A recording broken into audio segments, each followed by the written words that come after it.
आप देख रहे हैं आई विजन नेटवर्क और ये है सिटी चैनल। नई सोच नई दिशा।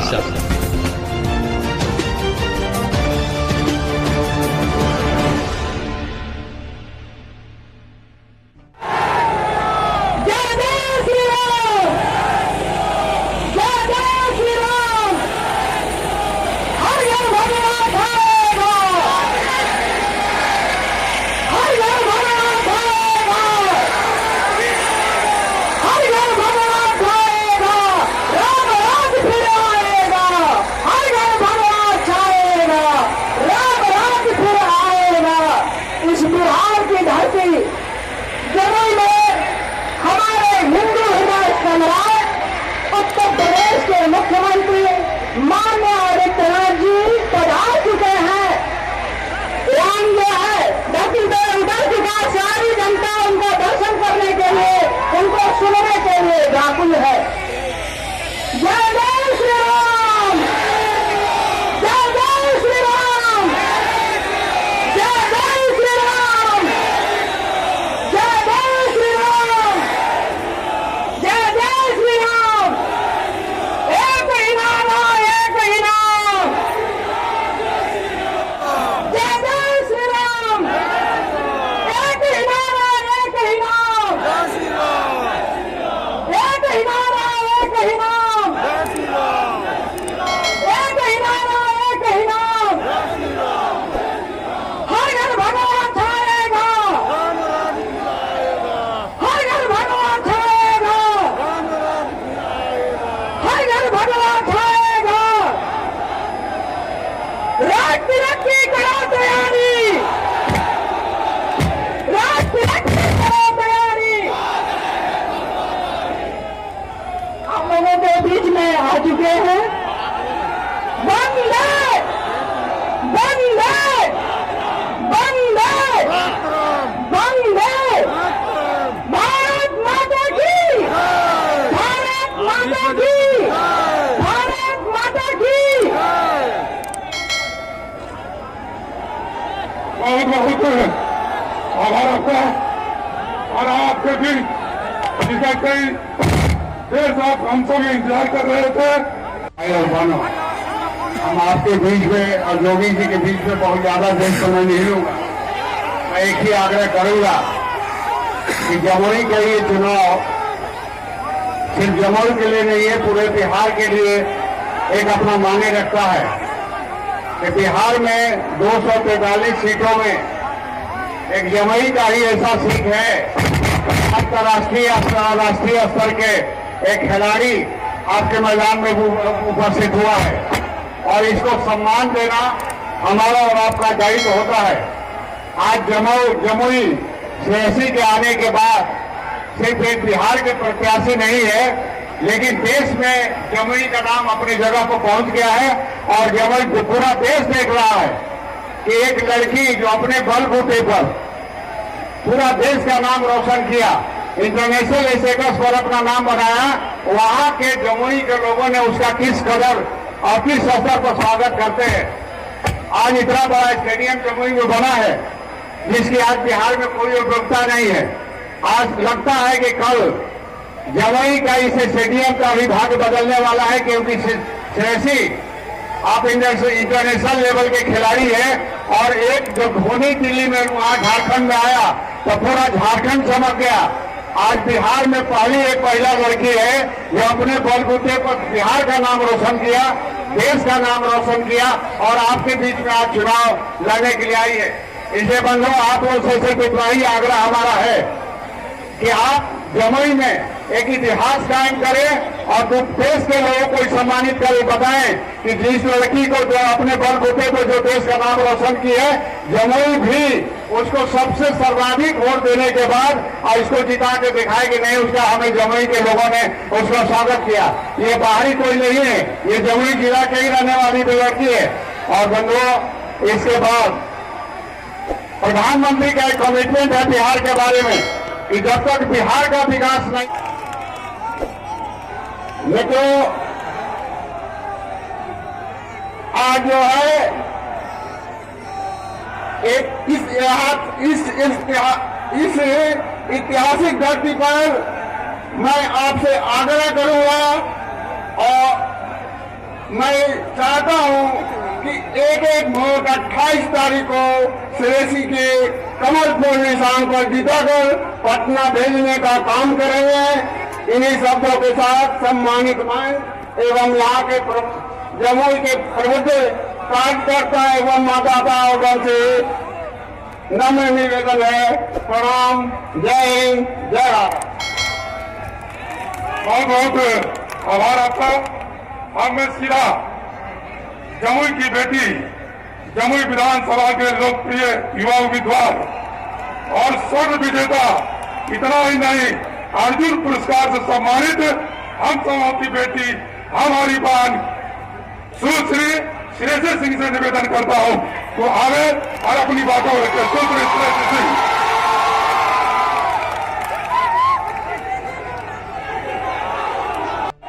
हमारे बीच आज उपस्थित मुख्य अतिथि के रूप में पिता समान आदरणीय योगी आदित्यनाथ जी को मेरा प्रणाम। श्री गोपाल नारायण बाबा,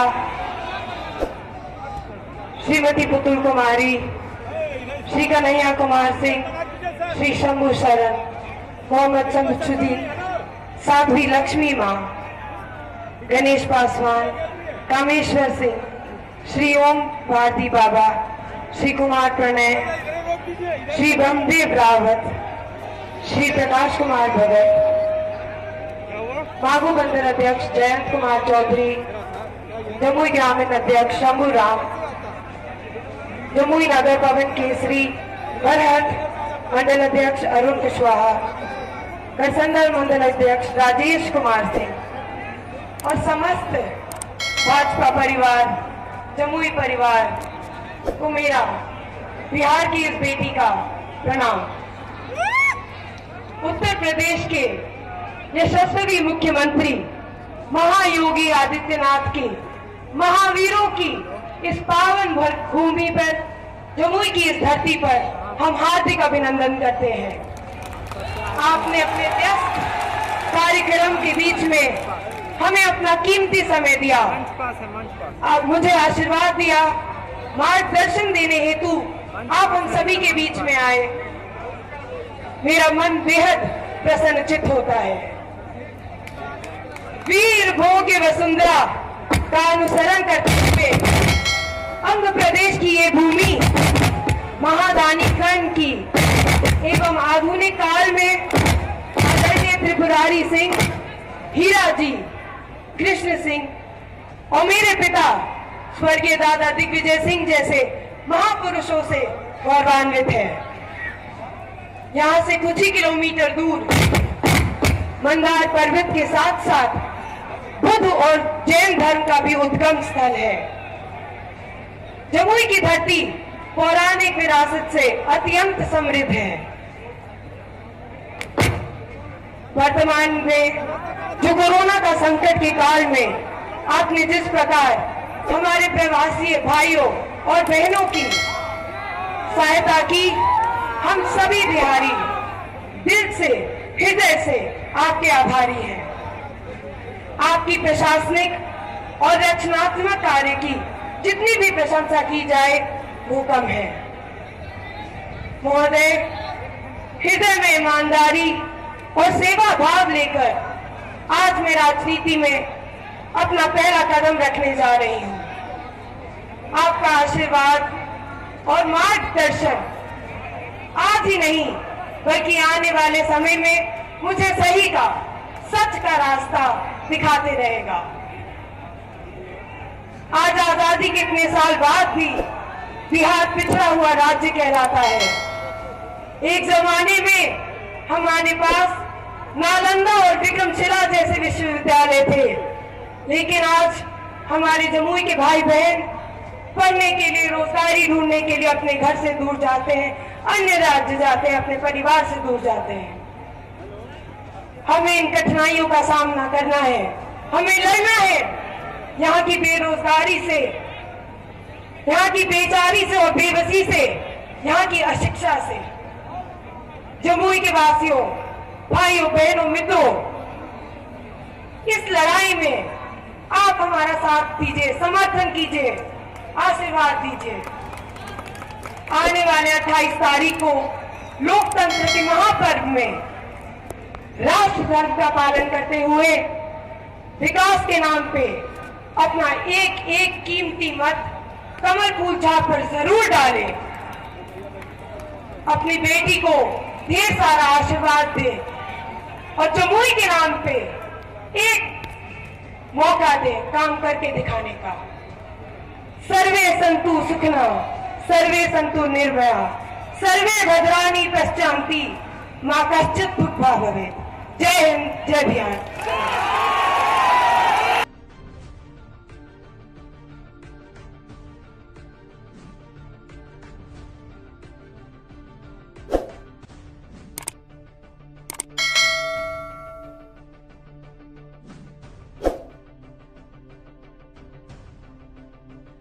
सीधा हिंदुस्तान के लोकप्रिय नेता, कुशल राजनेता, हम लोगों के अभिभावक, उत्तर प्रदेश के माननीय मुख्यमंत्री श्री योगी आदित्यनाथ जी से निवेदन करना चाहूंगा तो आप लोग अपनी बात को रखें। योगी आदित्यनाथ जिंदाबाद, योगी आदित्यनाथ जिंदाबाद।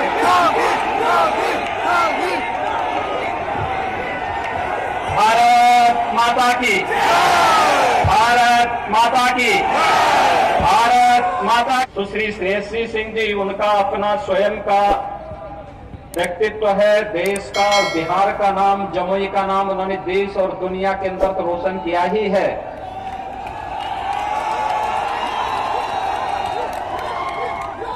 लेकिन उनके पूज्य पिता राजा दिग्विजय सिंह जी लोकप्रिय सांसद के साथ साथ भारत सरकार में मंत्री भी रहे थे और मंत्री के रूप में उन्होंने बिहार के विकास के लिए, भारतीय रेल के विकास के लिए जो कार्य किया वह भूतपूर्व है। आज वे हमारे बीच में नहीं है, मैं उनको विनम्र श्रद्धांजलि अर्पित करता हूं और आप सबसे ये अपील करने के लिए मैं आया हूं कि अपने बिहार की इस बेटी को पूरे सम्मान के साथ उनके पूज्य पिता के नक्शे कदम पर चलने के लिए, विकास के लिए जिस समर्पण भाव के साथ उनके पूज्य पिता ने, उनकी पूज्य माता ने उन्हें विकास के लिए, बिहार के उत्थान के लिए जो संस्कार दिए हैं, उसमें बिहार के और खासतौर पर जमुई विधानसभा क्षेत्र की जनता का मोहर लगना चाहिए। ये अपील करने के लिए मैं आज आपके बीच में आया हूं। भाइयों बहनों, हम सब जानते हैं कि चुनाव, बिहार विधानसभा का चुनाव ऐसे समय में हो रहा है जब पूरी दुनिया वैश्विक महामारी कोरोना से जूझ रही है। कोरोना एक संक्रमण है। आपने कल देश के आदरणीय प्रधानमंत्री श्री नरेंद्र मोदी जी का देश के नाम संदेश सुना होगा। उन्होंने एक ही बात कही, जब तक दवाई नहीं तब तक ढिलाई नहीं। यानी जब तक दवा या वैक्सीन हमारे पास आ नहीं जाती है तब तक हमें कोई लापरवाही नहीं करनी है। और मुझे लगता है कि यहां पर आयोजकों ने बड़े मैदान में आयोजन किया है, पर्याप्त प्रयास किया है कि किसी न किसी रूप में हम इसका पालन करें, सोशल डिस्टेंसिंग का भी पालन करें। और मेरा आप सबसे अपील भी होगा कि हम मास्क भी जरूर लगाएं। एक दूसरे से मिलते हुए, एक दूसरे के साथ जब चल रहे हो तब भी हम लोग सोशल डिस्टेंसिंग का, 2 गज की दूरी का पालन करें, मास्क जरूर लगाएं, क्योंकि बचाव ही इसका वर्तमान में सर्वोत्तम उपाय है। यह अपील आप सबसे, मैं विनम्र अपील आप सबसे भी कर रहा हूं। हम सब जानते हैं पिछले 7 महीने से पूरा देश कोरोना से जूझ रहा है। 135 करोड़ की आबादी के देश में जिस मजबूती के साथ भारत ने कोरोना के खिलाफ लड़ाई लड़ी, जिस मजबूती के साथ प्रधानमंत्री मोदी जी के नेतृत्व में हम लोग लड़े, आज उसका परिणाम है कि दुनिया की बड़ी बड़ी महाशक्तियां, चाहे वो अमेरिका हो या यूरोप के तमाम बड़े बड़े देश, जो पस्त हो गए कोरोना के सामने, भारत मजबूती के साथ इस लड़ाई को लड़ करके अपनी जनता को सुरक्षित करने में सफल रहा। प्रधानमंत्री मोदी जी के प्रति हम इसके लिए आभार व्यक्त करते हैं। जनता जनार्दन ने जो अभूतपूर्व सहयोग प्रधानमंत्री की अपील पर किया, ये अपील देश को बचाने का था, जनता को बचाने का था, गरीब को बचाने का था, समाज के विभिन्न तबके को बचाने का था। और इस महामारी के दौरान भी जब दुनिया सोच ही रही थी क्या करना है, प्रधानमंत्री मोदी जी ने लॉकडाउन की घोषणा की और लॉकडाउन के साथ ही गरीब कल्याण पैकेज की घोषणा भी कर दी। भाइयों बहनों, मुझे आश्चर्य होता है, पिछले लगातार अप्रैल माह से हर गरीब को मुफ्त में राशन देने की व्यवस्था प्रधानमंत्री मोदी जी के कारण देश के अंदर प्रारंभ हुआ। रसोई गैस का निःशुल्क सिलेंडर मिलेगा, इस दौरान वह भी संभव हो पाया। और गरीब कल्याण रोजगार पैकेज के अंतर्गत भी उस अभियान की शुरुआत प्रधानमंत्री जी ने बिहार से ही किया था, क्योंकि जब लॉकडाउन हुआ, उद्योग धंधे बंद हो गए, सर्वाधिक प्रवासी कामगार और श्रमिक उत्तर प्रदेश और बिहार के थे, जिन्हें अन्य राज्यों से पलायन करने के लिए मजबूर होना पड़ा था। भाइयों बहनों, जब उत्तर प्रदेश से बिहार के लोग, झारखंड के लोग उत्तर प्रदेश से चलते थे, तो मैंने कहा भी भले ही महाराष्ट्र के अंदर और दिल्ली के अंदर उनके साथ कुछ व्यवहार जो भी हुआ हो, लेकिन उत्तर प्रदेश के अंदर आएंगे, हमारे मेहमान होंगे, उनके लिए गर्म पानी की व्यवस्था, उनके लिए वाहन की व्यवस्था, उनके लिए रहने की व्यवस्था, उनके लिए भोजन की व्यवस्था और उन्हें उनके घरों तक सुरक्षित पहुंचाने के लिए उत्तर प्रदेश परिवहन निगम की बसें मुफ्त में ये व्यवस्था देगी। यह कार्य उत्तर प्रदेश के अंदर हम लोगों ने किया। ये हमारी ड्यूटी थी, क्योंकि बिहार की जब हम बात करते हैं तो बिहार का मतलब हमारे लिए मां सीता का मायका हो जाता है।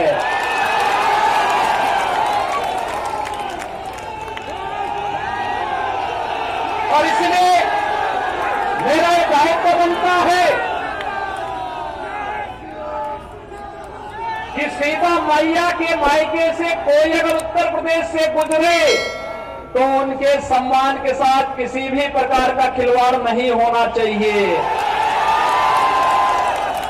और इसीलिए कोई भी बिहार का व्यक्ति जब उत्तर प्रदेश से गुजरा होगा, उसने एहसास किया होगा कि शासन की व्यवस्था कैसे होनी चाहिए।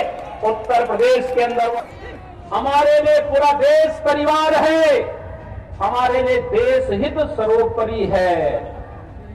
लेकिन भाइयों बहनों, आप ये भी देख रहे होंगे, बहुत सारे लोग ऐसे हैं जिनके लिए परिवार ही पार्टी है और पार्टी ही देश है, इसके सिवाय वे बाहर देख ही नहीं सकते।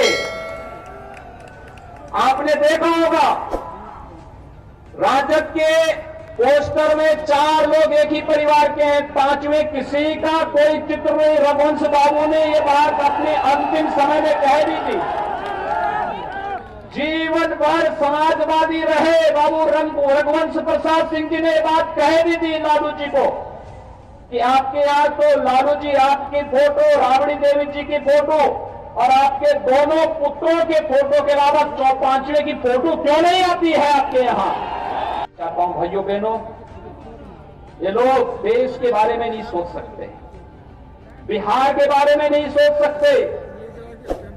अगर सोचा होता कांग्रेस ने, राजद ने, इन लोगों ने देश के बारे में, समाज के बारे में सोचा होता तो हर गरीब को मकान मिल लिया होता।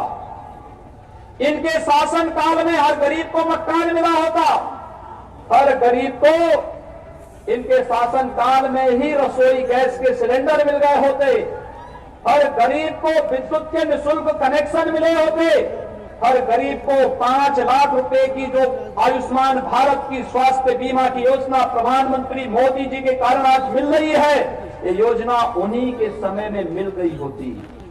इन लोगों के पास विकास की कोई सोच नहीं थी। और इसलिए भाइयों बहनों, आज मैं आपके बीच यही कहने के लिए आया हूं। कुछ लोग वोट काटने के लिए आपके बीच में आए होंगे।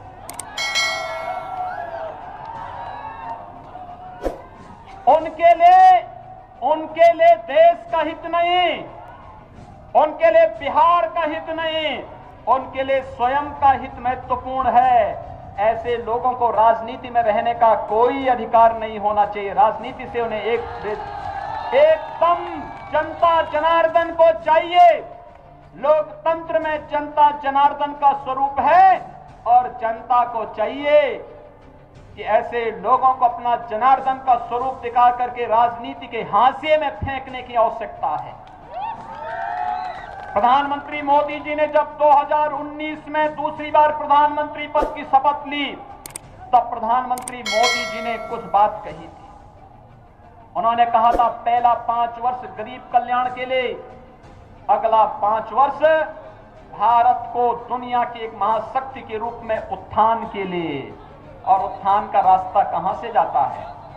आपने देखा होगा, कश्मीर में धारा 370 हटी तो पीड़ा किसको हुई? या तो राहुल गांधी को या ओवैसी को। कश्मीर में धारा 370 हटनी चाहिए थी कि नहीं हटनी चाहिए थी? ये देश के हित में उठाया गया कदम था ना। लेकिन आखिर राहुल गांधी और ओवैसी इसका विरोध क्यों कर रहे हैं? आप इनकी मंशा को जान सकते हैं। और भाइयों बहनों, धारा 370 का हटने का मतलब, अगर जमुई के लोग भी अब चाहेंगे कि कश्मीर में हम जमीन लेकर के मकान बनाएंगे, तो आपको अब इसकी छूट प्रधानमंत्री मोदी ने दे दी है। जाइए आराम से, पूरा कश्मीर घूम करके आ जाइए। अगर कहीं पाकिस्तान प्रस्त आतंकवादी कहीं भी आपको टेढ़ी नजरों से देखेगा, तो भारत के जवानों की गोली उसकी आंखों को बेचते हुए बाहर कर देगी।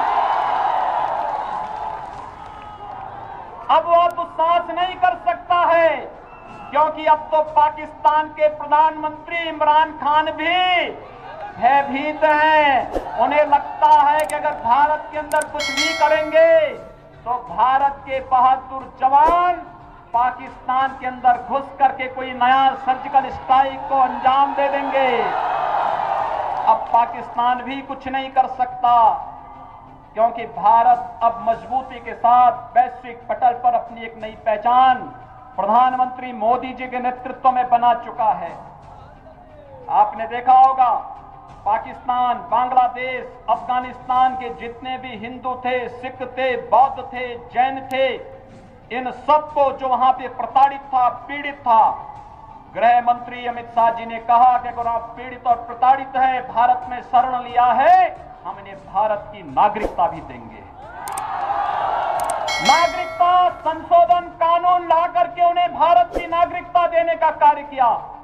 तो भी पीड़ा किसको होती है?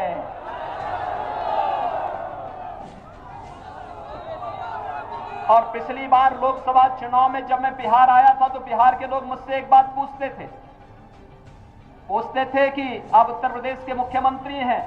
मैंने कहा कि बताओ कि अयोध्या में भगवान राम का मंदिर कब बनेगा? उस समय मीडिया से जुड़े हुए कुछ लोग मुझसे पूछ रहे थे कि आप लोग कहते हैं कि मंदिर वहीं बनाएंगे, लेकिन क्या तारीख भी बताएंगे? मैंने कहा चिंता मत करो, अब तो हम लोग भाइयों बहनों, मैं आप सबसे कहना चाहता हूं, तारीख बताएंगे नहीं, तारीख में बता करके हम लोग भगवान मोदी जी से भगवान राम के भव्य मंदिर का शिलान्यास भी करा करके आ गए हैं। भव्य मंदिर का निर्माण अयोध्या के अंदर चल रहा है। 492 वर्षों की कसक को मोदी जी ने पूरा करते हुए अयोध्या में भगवान राम के भव्य मंदिर के निर्माण का कार्य भी प्रशस्त कर दिया है। और इसलिए भाइयों बहनों, आज मैं आप सबसे कहने के लिए आया हूं कोरोना कालखंड था, मैं नहीं तो बिहार के हर विधानसभा क्षेत्र से और हर गांव से लोगों को बुलाने वाला था अयोध्या। क्या आप आइए अयोध्या में भगवान राम की यश और कीर्ति के अनुरूप उनका भव्य मंदिर का निर्माण भी होगा और प्रधानमंत्री मोदी जी के नेतृत्व में भारत दुनिया के अंदर इस यश और कीर्ति को कोने कोने में पहुंचाने का कार्य करेगा। इसमें कोई संदेह किसी को नहीं होना चाहिए और यही अपील करने के लिए आ रहे हैं कि प्रधानमंत्री मोदी जी को मजबूती प्रदान करने के लिए आवश्यक है कि भारतीय जनता पार्टी और सहयोगी दलों के नेतृत्व में जो चुनाव बिहार विधानसभा का लड़ा जा रहा है, इसमें भारतीय जनता पार्टी और सहयोगी दलों के प्रत्याशी भारी बहुमत से चुनाव जीत करके जाएं। भाइयों बहनों, यही अपील करने के लिए आज हम सब आपके बीच आए हैं और मैं आपसे यही अपील करने के लिए आया हूं। आपके लिए तो दोहरे फायदे हैं। एक, राजा दिग्विजय सिंह जी की सुपुत्री को यहां से आप भेजेंगे, वह स्वयं भी एक शूटर है और राष्ट्रीय और अंतर्राष्ट्रीय स्तर पर बिहार को, जमुई को एक नई पहचान दिला रही है। उनकी माता जी भी सांसद थी, मैं भी संसद में था। उनके पूज्य पिताजी जब सांसद थे और मंत्री थे तब भी मैं भी सांसद था। वास्तव में विकास की जो सोच उनकी थी, उस विकास की विरासत को आगे बढ़ाने के लिए आप सबसे अपील करने के लिए विशेष रूप से मैं आज आपके बीच में यहां पर आया हूं। आप सबसे मेरी अपील है कि बिहार विधानसभा का जो चुनाव हो रहा है प्रथम चरण में 28 अक्टूबर को कमल चुनाव चिन्ह पर सुश्री श्रेयसी सिंह जी को भारी मतों से चुनाव जिताने की आप सबसे अपील करने के लिए मैं आज आपके बीच में यहां पर उपस्थित हुआ हूं। इतने भारी संख्या में आप लोग हैं, आप सबसे मैं दो ही अपील करूंगा। एक, यहां पे युवाओं की संख्या ज्यादा है और जो संख्या युवाओं की है, ये संख्या ज्यादातर लोगों के हाथों में स्मार्टफोन भी है। अपने फोन को पहले तो एक काम करना कि यहां से जाएंगे चुनाव प्रचार करने के बाद स्नान करके, और इस बात को जरूर ध्यान में रखेंगे कि हम लोग 2 गज की दूरी और मास्क जरूरी की इस मंत्र का पालन करेंगे। दूसरा, मोबाइल फोन लेकर के जमुई विधानसभा क्षेत्र के प्रत्येक परिवार के प्रत्येक सदस्य का फोन नंबर लेकर के और अपने स्तर पर कोई आपका मित्र होगा, कोई नातेदार होगा, कोई रिश्तेदार होगा, कोई शुभचिंतक होगा, उन सबके घर घर में जाकर के भी और मोबाइल फोन से भी अपील करना है। अपील करिए भाजपा को जिताने की। बिहार के अंदर भी जहां भारतीय जनता पार्टी जदयू गठबंधन के प्रत्याशी हैं, उनको जिताने की प्रयास होना चाहिए। भारी बहुमत से चुनाव जीत करके जाएंगे। बिहार को फिर से कुशासन की ओर नहीं आने देंगे। विकास और सुशासन का बिहार का मॉडल, इसे आगे बढ़ाने का कार्य करेंगे।